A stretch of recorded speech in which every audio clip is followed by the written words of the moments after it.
your time investigating the investigators following the money, a Hannity investigation. All right, Mr. Chaffetz, you're in for Ingraham tonight, and I got to meet your brother. This is like Meet the Brother Day at Fox. My brother Alex was with me. Thanks. You're always so good. And I love it when you talk about the Border Patrol and ICE, and we're going to talk about that tonight on this hour as well. So thanks, Sean. I appreciate it. Good evening from New York. I'm Jason Chaffetz in for Laura Ingraham, who's on vacation. And we have a fantastic show for you tonight with so much news. I don't know how we're going to get it all fit in. President Trump is once again attacking the media, this time over the White House counsel's interview with the Mueller probe. Did Don McGahn turn on the president? I don't think so. We'll tell you the real story in just a few minutes. While many Democrats are calling for ICE to be abolished, President Trump was honoring the heroes of ICE and Border Patrol at the White House today. The latest controversy, though, ICE taking heat for arresting an international murder suspect. Unbelievable details coming up. Plus, a new wave of violence sweeping Chicago over the weekend, and you won't believe how city officials are responding now. But first, our top story, Donald Trump versus John Brennan. Last week, the White House announced that Trump had stripped Obama CIA director turned left-wing cable news pundit John Brennan of his security clearance. How dare he do that? Brennan isn't going away quietly, threatening legal action and doubling down on his most outrageous claims. I called his behavior treasonous, which is to betray one's trust and to aid and abet the enemy, and I stand very much by that claim. I have seen the lights blinking red in terms of what Mr. Trump has done and is doing, and is bringing this country down on the global stage, and he's fueling and feeding divisiveness within our country. He continually lies to the American people. The types of things that he's doing, I think I need to speak out. And so I've been speaking out rather forcefully because I believe it's important to do so. I don't believe I'm being political at all. I'm not a Republican. I'm not a Democrat. Not being political, right? President Trump's attorney, Rudy Giuliani, struck back at Brennan's apolitical claim earlier tonight. John Brennan was not a particularly distinguished anything. He was a political operative. He hasn't been an intelligence officer in a long time. He's been a political hitman. His language demonstrates that. The president committed treason? Treason? Come on. Well, Brennan might want to be careful because it's not just Trump's allies that are criticizing him now. Well, there are intelligence officials who are uncomfortable with how far Brennan has gone. I think, John is sort of like a freight train, and he's going to say what's on his mind. I think, though, that the common denominator among all of us that have been speaking up, though, is genuine concern about the jeopardy or threats to our institutions and values. And although we may express that in different ways, and I think that's what this really is about. But John and his rhetoric have become, I think, an issue in and of itself. Yeah, it have become an issue. Joining me now for reaction are Dan Hoffman, a Fox News contributor and former CIA station chief, Chris Swecker, former assistant FBI director, and Roger Fisk, former aide to Secretary of State John Kerry and a Democratic strategist. Roger, I want to go to you first. I'll give you the first shot at this. Treason? Do we really think this is treasonous to do these types of thing? Well, Mr. Brennan is, perfectly capable of speaking for himself, so I don't feel like I need to amplify or defend his points. But I do think. But wait, can you defend his point, or are you supportive of his point? I mean, we bring you on here for your opinion of, and he's making, the penalty for treason is death. So, do you really believe that the president is being treasonous? Again, Mr. Brennan can quantify this or classify it however he likes. Quantified it. It's up to him to speak for himself. I think what's really interesting is how many other folks that normally don't speak out publicly at all are willing to join into this conversation, and I think people should take notice of that. So I take it from that there really isn't a defense to go that far. Chris, legally, the president can take away a security clearance, right? I mean, is there any judge in the world that's going to say, no, the president doesn't have the authority to take away somebody's security clearance? Yeah, they act like there's some sort of property right to keep a security clearance post-government work, right. And there is no such thing. I mean, what he's doing is irresponsible and selfish because he is identified with the intelligence community, and I was a member of that. And it makes all of us look like a bunch of partisan hacks when he goes off, in every direction, spewing all this vitriol. It really reflects poorly on the intelligence community. People sit back and say, well, now we know what he was thinking back when he was the head of the CIA. It doesn't reflect well. No, I do. I think it does undercut the credibility of an agency that prides itself on being nonpartisan and apolitical. Newt Gingrich was on Fox and Friends this morning. Let's listen to his point of view. And Dan, I'd like you to react to it. How would you like to have a director of Central Intelligence so lacking in common sense that he thinks he can write a tweet accusing the President of the United States of the equivalent of treason, high crimes and misdemeanors, and then explain that he's really not political? Look, John Brennan is totally political. He was basically a toady to President Obama. He participated in lying to the American people about what happened in Libya and Benghazi. And frankly, Brennan should never have been director of the Central Intelligence. Dan, what's your reaction? Is Newt Gingrich, the speaker, was he correct? I think so. I mean, we've got troops in the field in Syria and Afghanistan. We've got Sorry, let me go to Dan. Let me make sure Dan gets in there. Go ahead. Yeah, thanks. A couple points here. John Brennan has made some outrageous claims, including that Vladimir Putin could blackmail President Trump, and he called President Trump guilty of high crimes and misdemeanors after the Helsinki summit.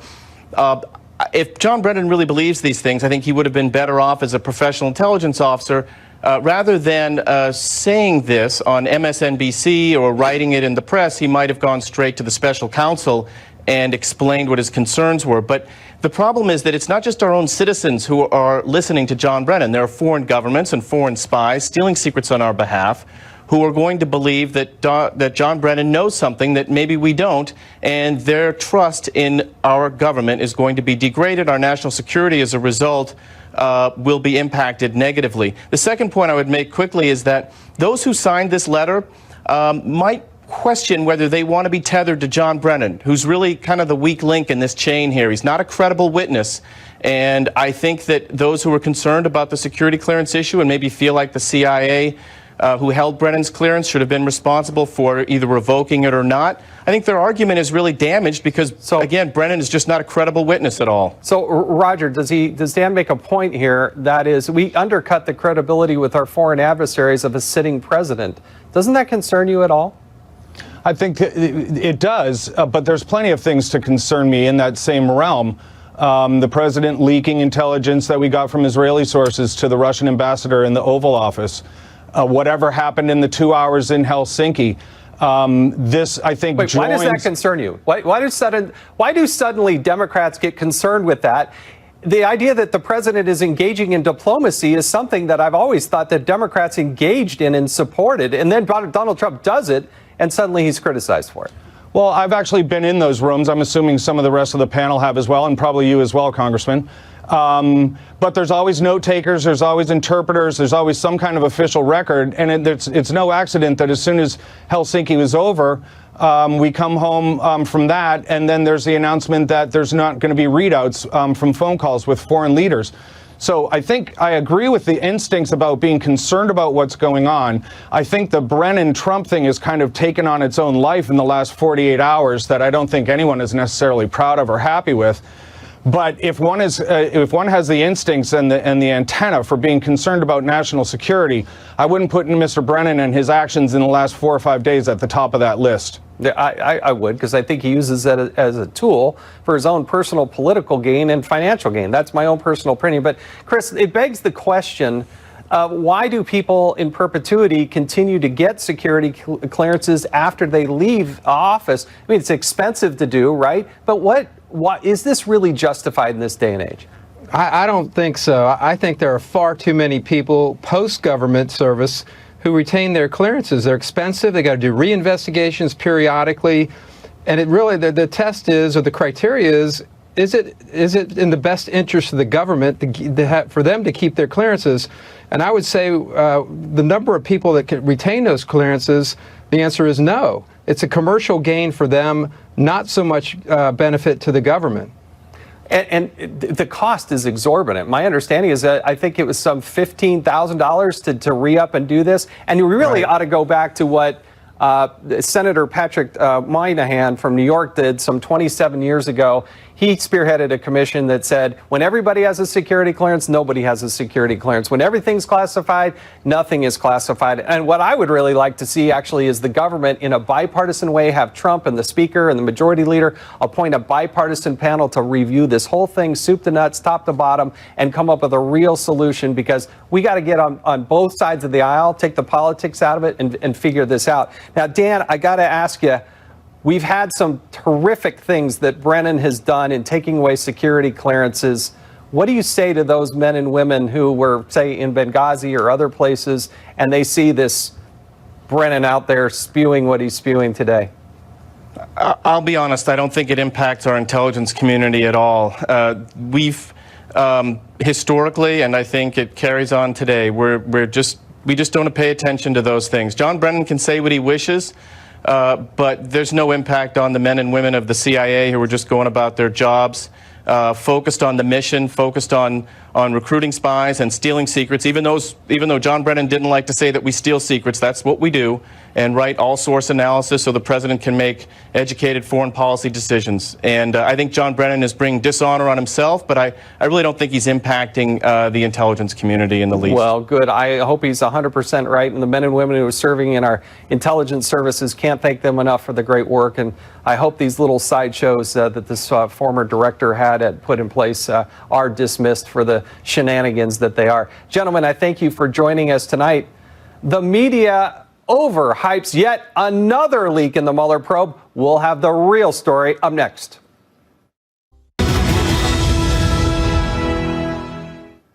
You won't believe this, but it seems the media has overhyped a Mueller probe story.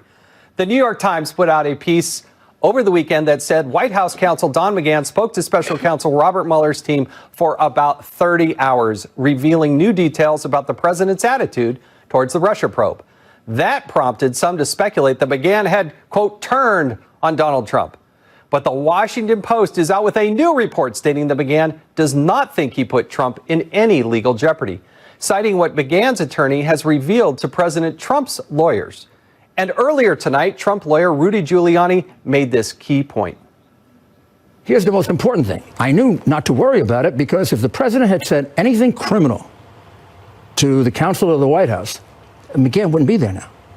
McGahn, as a matter of legal ethics and possibly even law, would have to quit. Good point.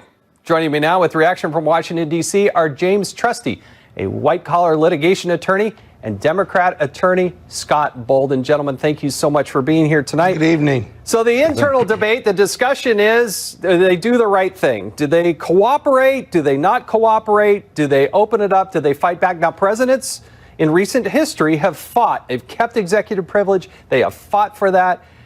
But Donald Trump kind of waived that, said, hey, gave him 1 million plus documents. You got McGahn, you got others that have been there for interviews. So the question is the president doing the right thing or not doing the right thing? Scott, what say you? Well, I think it depends on what legal team he had at the time. In the very beginning, remember, John Dowd was trying to cooperate and make the investigation go away. We've all been there. We know that strategy is very important. They've walked away from his lawyer. He's walked away from his lawyers. He's got a new team in, and now they're fighting because they think the Mueller investigation is tainted with prejudice. The reality is, though, the executive privilege is super important. It frees the the White House counsel. It protects the president, and to waive it based on cooperation is very dangerous. Now, it's good that the lawyers are talking, but the reality is 30 hours is a really, really long time. And I'll be honest with you, under oath, telling the truth, McGahn is a pretty ethical guy. He's fought with Trump before. Yeah. That's a lot of time. Yeah, but it is telling, though, right, that the president's waiving all the privileges, not putting up the legal defense that he could have done. doesn't he score some points in terms of openness and transparency? But he's completely inconsistent, if you will, isn't he? I mean, he's attacked the Mueller investigation, let's let James jump in here. Sorry, let James jump in. Okay. No, well, thanks, Jason. Look, I don't think it's that inconsistent, or at least it's an inconsistency he can live with. You know, you can still attack the Mueller probe and say that they're doing things wrong, saying that they are comprised of partisans, whatever you want to say, but also be able to say at some point, hey, I, as president, was transparent. I allowed my attorney to speak unfettered to them for 30 hours. I turned over millions of documents. So, again, it's unnerving for us lawyers to think of waiving an available privilege, but I think it might serve the message pretty well for the president overall, which is, even though he doesn't like this probe, he's willing to be cooperative and give him what he wants. And James, is Giuliani right? I mean, if McGahn had evidence of a crime or something that was going on there in the White House, he wouldn't be there, right? I think that's a pretty good assumption. I think that's probably right. And I hesitate only because Rudy might change his comments any minute. But overall, I think he's got this one right. Scott, do you think Giuliani made the right assessment in his comments that he made tonight? I don't think he knows what he's talking about, in the sense that he doesn't know what McGahn said for those 30 hours. Neither does Trump. They know what his lawyer said, but the fact he even took a lawyer in shows that he was concerned about not only maintaining his integrity, but also the fact that he did have a concern about Donald Trump setting him up as the fall guy, a la Dean, in the Nixon investigation. But the reality is, we really just don't know, but we're going to find out. And I got to tell you, I think McGahn is more important than Cohen in regard to what he knows about the White House, the president, Comey, and any issues of obstruction or conspiracy going on at the White House and during the campaign. Now, James, wasn't it Director Comey who said he wasn't really going to chase after false statements? I mean, I was very involved in the Hillary Clinton email investigation. There were a lot of false statements that were made, but the FBI never pursued that. Is this a double standard yet again?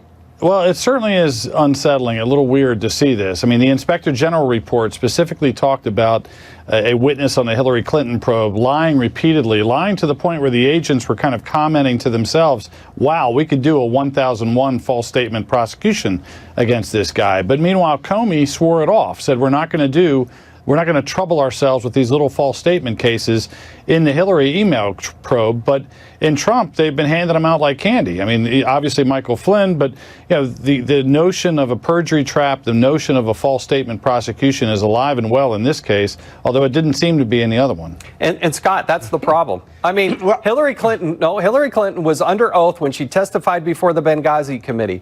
Jim Jordan asked her some very direct questions, and I'm telling you, she absolutely, totally lied. And I signed a letter as a chairman of the Oversight Committee asking the FBI, along with, I believe, Bob Goodlatte, the chairman of the Judiciary Committee, to investigate that. And the FBI and the Department of Justice never even bothered to respond. Well, every DOJ is their own individual agency. I mean, I thought my colleague was about to make the argument that's what's because funny. it you is. Know what? You hit on just the right point, because that's what's wrong with justice in this country right now. Well, I'll tell you justice peeks over that blindfold and sees if it's a Clinton. Then if tell it's the a Clinton, they Republicans let to him go. fix it. Then tell the Republicans to fix it, because they won't even produce documents to the Republicans on the House and Senate side. What do you mean? Donald Trump just produced more than 1 million documents instead of holding off and saying, hey, you know what? I can pull executive privilege. When Fast and Furious happened and we had dead Americans, guess what? They gave 2,000 weapons out there. What did Eric Holder and the Department of Justice do? Your DOJ department hasn't produced any documents, or very little, in regard to the House and Senate investigations. Hey, I don't want you to supportive conflate of that issues. Part of it. Well, I got to find something to agree with you on. But do you want Comey? Would you rather have Comey, who wouldn't prosecute false statements and lying to the FBI? Because that's what you're facing. Now you got Mueller, and Mueller's doing his job. So you can't have it both ways. Republicans can't. And by the way, this is a Republican investigation, isn't it? Yes, it is. And there is some frustration. But Scott, right? you hit on it. I got to wrap up. I got to let you gentlemen go, but you hit on it. Each Department of Justice is its own agency based on, that is what is fundamentally wrong. Justice should be blindfold. They all have discretion, though. And if you don't like the discretion... That discretion has been tainted with politics. Gentlemen, I've got to go. I really do appreciate it. President Trump is hitting back at the Abolish ICE movement, and hitting back hard. A full report next.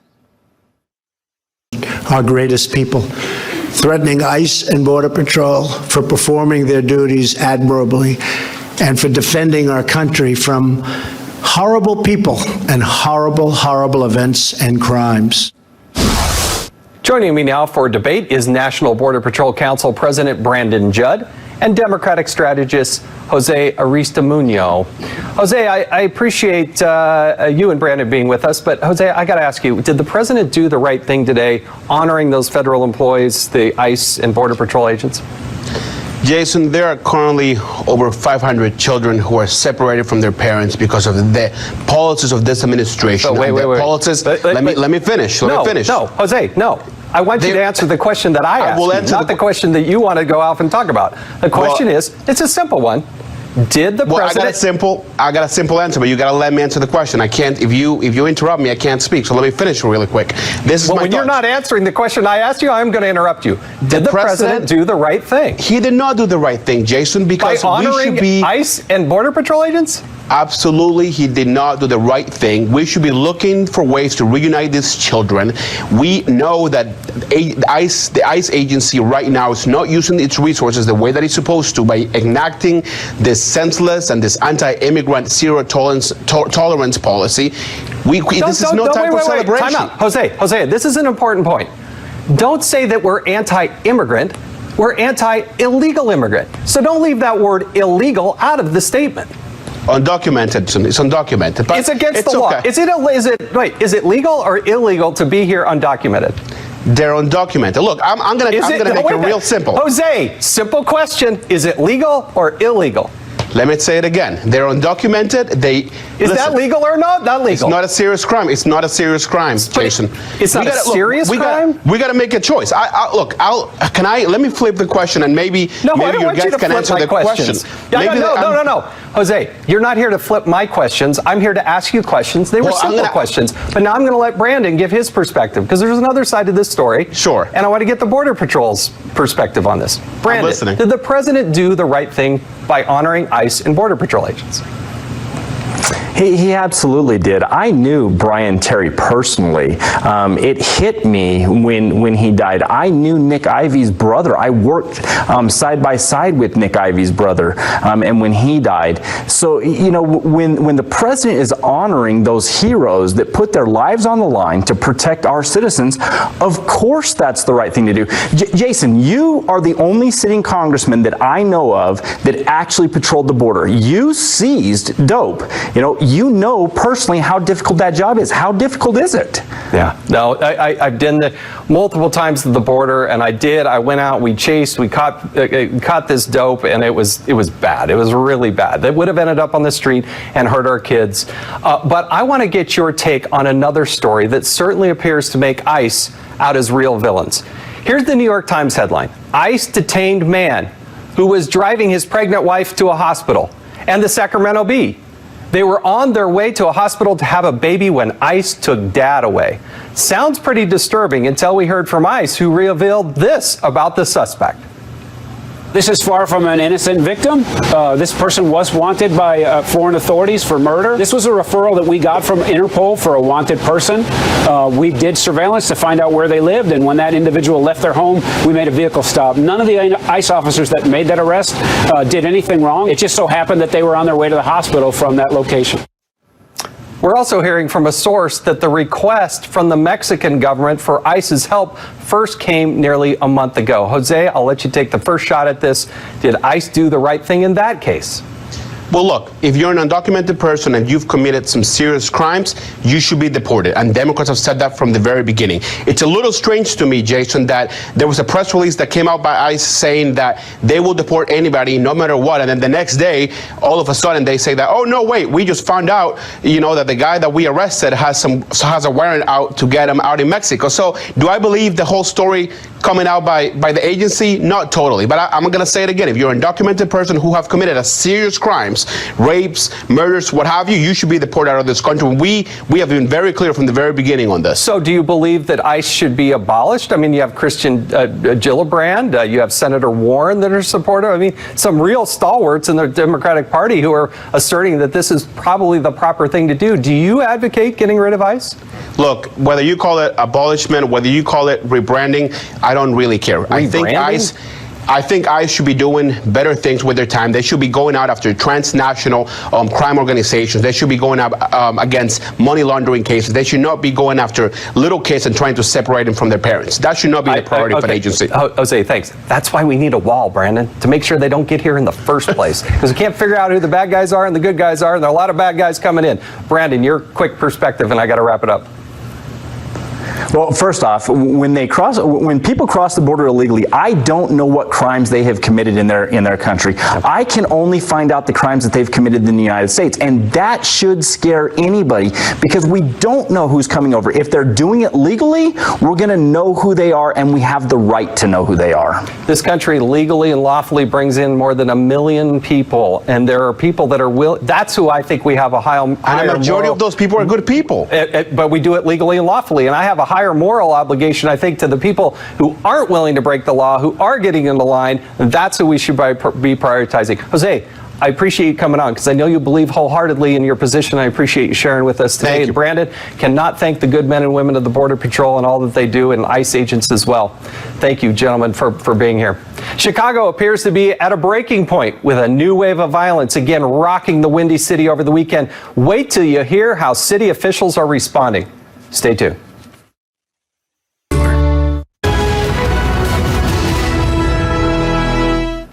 6 killed, more than 50 shot. It was yet another horrifying weekend. That was just a weekend of carnage in Chicago. It's a public safety emergency. But what are we hearing from the authorities in the wake of the new wave of violence? More empty rhetoric. Let's not forget, the police aren't the ones out there doing it. We can only do so much. Now, can we do better? Of course we can. But it's just not about that. Crime is a very complex issue. You know, when you look at resources, educational opportunities, healthcare, mental health treatment, all of those things play a part in it. Joining me now to discuss this true American tragedy are Fox News political analyst Gianno Caldwell and criminal defense attorney Anthony Tall. Now, Anthony is joining me here in studio, and I want to be direct in what I'm asking you. Yeah. Democrats have been in charge of Chicago for a long time. I can't remember, Republicans enacting their policies in there. So you've got Rahm Emanuel, you had President Obama, the situation's getting bad and worse. What are we supposed to do? Well, I think it's going to take a couple of things. I think one thing that we need to focus on is that this is a gang war. As someone who's represented gangs in Los Angeles, rather almost all gangs, Latino, African American, white, Asian, you got to remember that these gang members are looking for some type of support.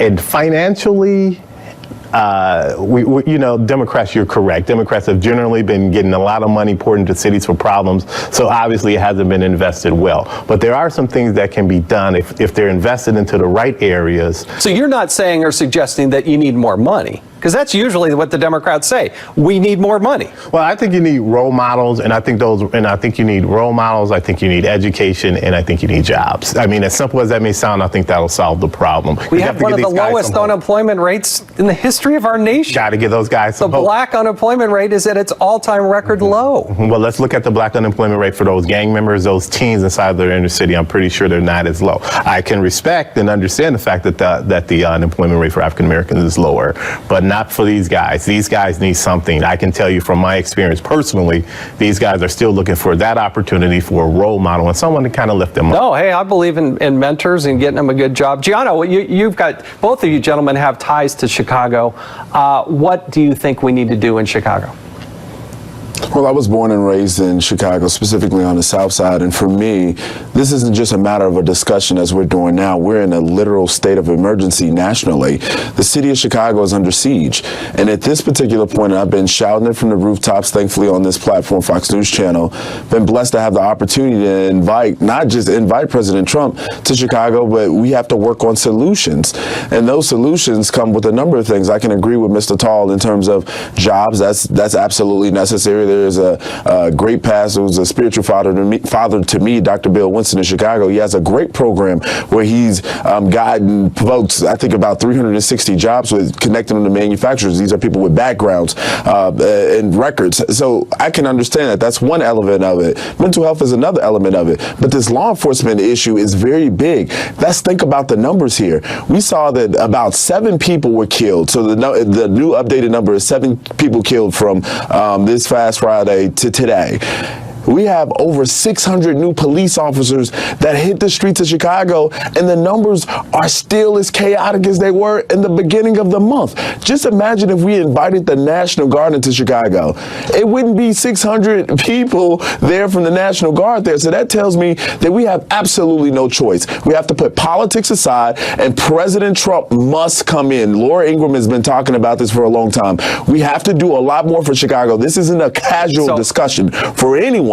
There's lives on the line. My brother almost lost his life last year due to the violence in Chicago. Yeah, a 3-year-old was shot this weekend. I mean, I can't even believe. I mean, we're talking about a city here. These numbers are astronomical, and I see failing policies. And if you want different results, you're going to have to do different things and probably instill some different people. That's why I don't know how you can re-elect a guy like Rahm Emanuel. No, Rahm Emanuel must go. He's been nothing but a failure. And I think everyone can agree with that. I'm sure Mr. Tall, even as a Democrat, can agree that Rahm Emanuel is a failure that must leave. So let me There's ask no Anthony, question about it. What Gianno's advocating is to not only bring Donald Trump in for a visit, on a rally or whatnot, or not a visit. We need solutions. We're not doing rallies. We got to bring something to bear. So the question is, would you support bringing in Donald Trump, and would you support, for instance, calling out the National Guard or taking a more drastic step? Because if it's truly a gang war, as you say, your rookie cop on the beat isn't necessarily going to be able to take down the MS-13 that Donald Trump's been talking about for a long time. Here's what I said to Laura Ingraham last week, and I'll say it again. I'm all for more police. Who's going to be against more police and more, and even perhaps a National Guard? We just had an argument and a discussion with a guy who wants to abolish ICE. Well, what I'm saying is when people are dying at the rate they are in Chicago. But that's part of the problem, too. It's not all of it, but that's part of the problem. But one of the things I'm concerned with is an environment where you have a minority percent of people committing a high rate of crime and affecting everyone. And then you have a large police force coming in and National Guard coming in and blanketly Fourth Amendment rights sometimes can get skewed. Things like that happen. And a guy walking the street gets ticketed, gets locked in jail. Then he comes back out. He's in the gang, and the crime gets worse. I want it to be more strategic. I have nothing, and I understand Mr. Giovanni's point. But what I'm saying is this needs to be thought through. I have no problem with the president going in. Good. Strategy is important, and I can agree with you on that. Absolutely, we have to have a strategy. That's why I said it's not a law enforcement argument. I just mentioned what Dr. Bill Winston has been doing. He's a church pastor in Chicago. What he's been doing, these are all great elements, but we have to have a very comprehensive plan. And for me, it's not simply inviting President Trump to come into Chicago to hear the community residents. But when you say that, what do you want President Trump to do? Do you know that there's laws? Gentlemen, this is a discussion that is so worthy of. This is a place in crisis. The drug war that's going on, or the gang war that it's going on. I think Anthony makes some good, valid points. I think he's actually a reasonable mind on this and is willing to invite the president to come in if only the mayor and the city leaders would also take a humble pie, a little bit, dash a humble pie and bring him in. State Representative LaShawn Ford has invited him in. Yeah. State Representative LaShawn Ford, a Democrat, has invited him in, and he's been on this show actually talking about having President Trump come in. But we're not going to try to do appeasement. Appeasement's not working. Right. Gentlemen, thank you again for the discussion. Why is Paul Manafort's defense team very happy after a third day of jury deliberations? The new details right after this. Bob Mueller might be getting a bit nervous. Jurors in Paul Manafort's tax and bank fraud trial finished up their third day of deliberations without reaching a verdict. For more, let's bring in Fox News Chief National Correspondent Ed Henry, who's sitting right next to me. Good to see you, Jason.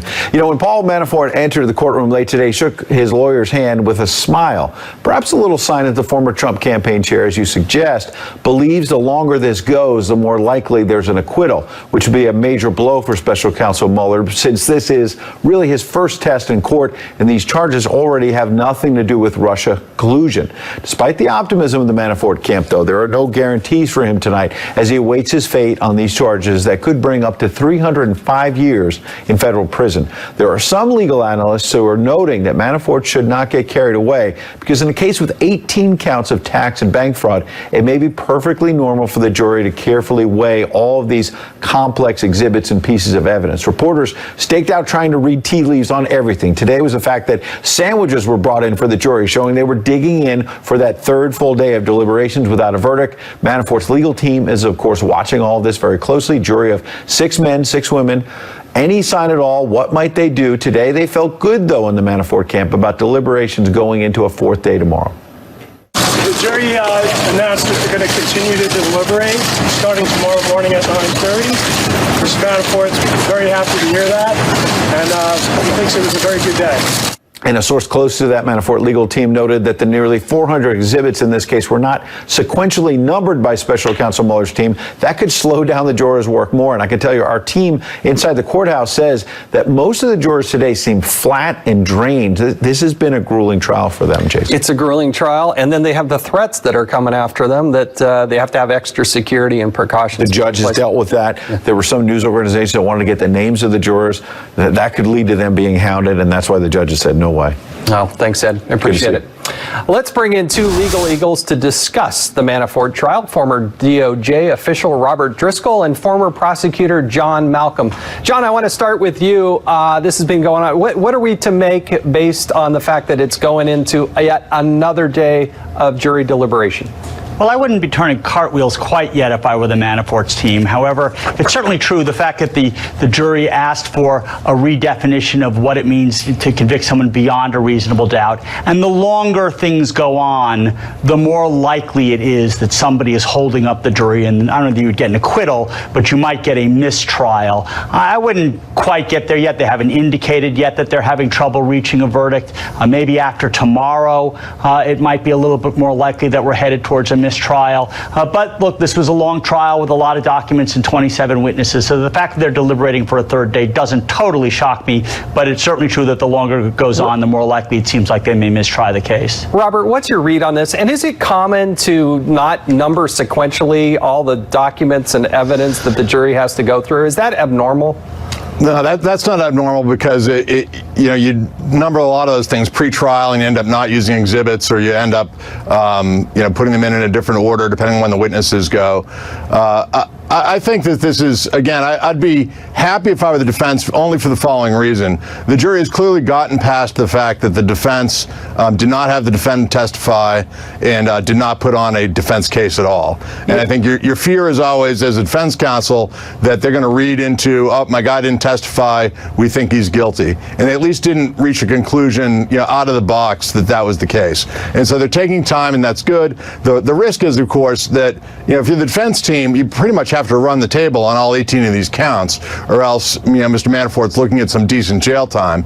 So I mean, the problem is if they hang on 2 counts and convict on 16, that doesn't really do you much good. You need to kind of run the table, which is still a high bar. But there are many out there that feel like this is a bit of a witch hunt. I mean, this has absolutely nothing to do with Donald Trump. It has absolutely nothing to do with Russia and the elections. Right. I mean, is this a bit of a witch hunt? Are we extending too far? Are we giving a tool to prosecutors? I mean, 305 years. I want you to listen to what Senator Rand Paul had to say about this earlier today. I think we've gone crazy on criminalizing everything under the sun, and what happens is it adds up to, like, he will never have physically hurt somebody, and yet he's going to be, add up all these things. If he were guilty, he'd get like 6 life terms. I think we've gone too far, and we need to reassess what we do. I mean, John, this is a case where they had looked at this previously, decided not to prosecute, and now all of a sudden you're associated with Donald Trump and they're going to prosecute it to the maximum. Is that fit the definition of a witch hunt? Well, I don't know whether it's a witch hunt or not. I think it's very fair to say that the prosecutors wouldn't have focused on Paul Manafort to this extent if he had not been involved in the Trump campaign. I don't think there's any question they're trying to squeeze him to get him to cooperate with their ongoing investigation. And by the way, even if he runs the table in this case, he's still got 2 more trials awaiting him, one of them in less than a month. I mean, these are fairly serious charges, but they are certainly unrelated to anything he was doing as the campaign manager for the 3 months that he was the campaign manager. I mean, Robert, this guy, I believe is in his 60s, and we're talking about 3 months of association with Donald Trump. It strikes me like the association with the IRS. Because of your political thinking, we're going to use the power of government to go after you. I've got just 10 seconds. Give me your reaction. No, I mean, I think certainly it's a fair argument to make in the political realm for sure that this case would not have been brought if he wasn't the Trump campaign manager because of how long ago this stuff was. I think narrowly there are probably serious charges that in some cases can be proven, but whether or not they would have been brought is an open question. Gentlemen, thank you. I appreciate it, and we look forward to seeing what the conclusion is. 12 men and women get to make that decision, and hopefully soon. A shocking development in the Me Too movement that has Hollywood stunned tonight. Details in a moment.